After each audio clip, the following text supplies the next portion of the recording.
केकरा केकरा खिलैली गे छौड़ी होली में पुआ पकवा। केकरा केकरा खिलैली गे छौड़ी होली में पुआ पकवा। बोले केकरा से रंग बैली गे छौड़ी होली में अपन सामान। बोले केकरा से रंग बैली गे छौड़ी होली में अपन सामान। बाल्टी में घोर ले हाकौ रंगबा यारा के बबुआ। बाल्टी में घोर ले हाकौ रंगवा छपरा के बबुआ। बोले केकरा से रंग बैली गे छौड़ी होली में अपन सामान। बोले केकरा से रंग बैली गे छौड़ी होली में अपन सामान। बोल गो होली में अपन सामान।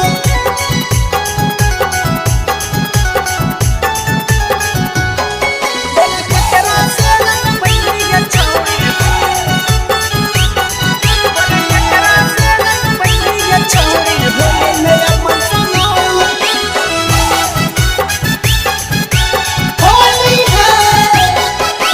साहब लूटल चाहो तोरा से फगुआ के लहार गे। चोली में रंगवा डाले ले लड़ो गोरी भूमि हार गे। साहब लूटल चाहो तोरा से फगुआ के लहार गे। चोली में रंगवा डाले ले लड़ो गोरी भूमि हार गे। आगे से यही रन लगा बिल लड़ो पासबा। आगे से यही रन लगा बिल लड़ो पासबा। बोले केकरा से रंग बैली गे छौड़ी होली में अपन सामान। बोले केकरा से रंग बैली गे छौड़ी होली में अपन सामान। होली में अपन सामान।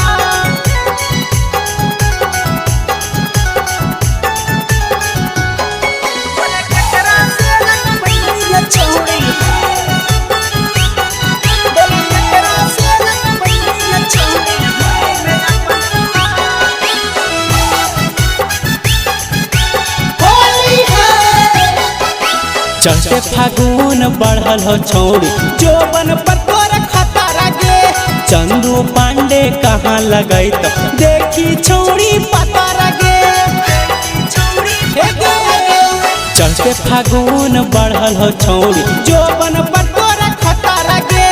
चंदू पांडे कहाँ लगई तो देखी छौड़ी पता गे।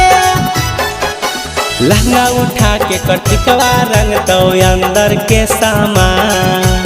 लहंगा उठा के कार्तिकवा रंग तो अंदर के सामान। बोले केकरा से रंग बैली गे छौड़ी होली में अपन सामान।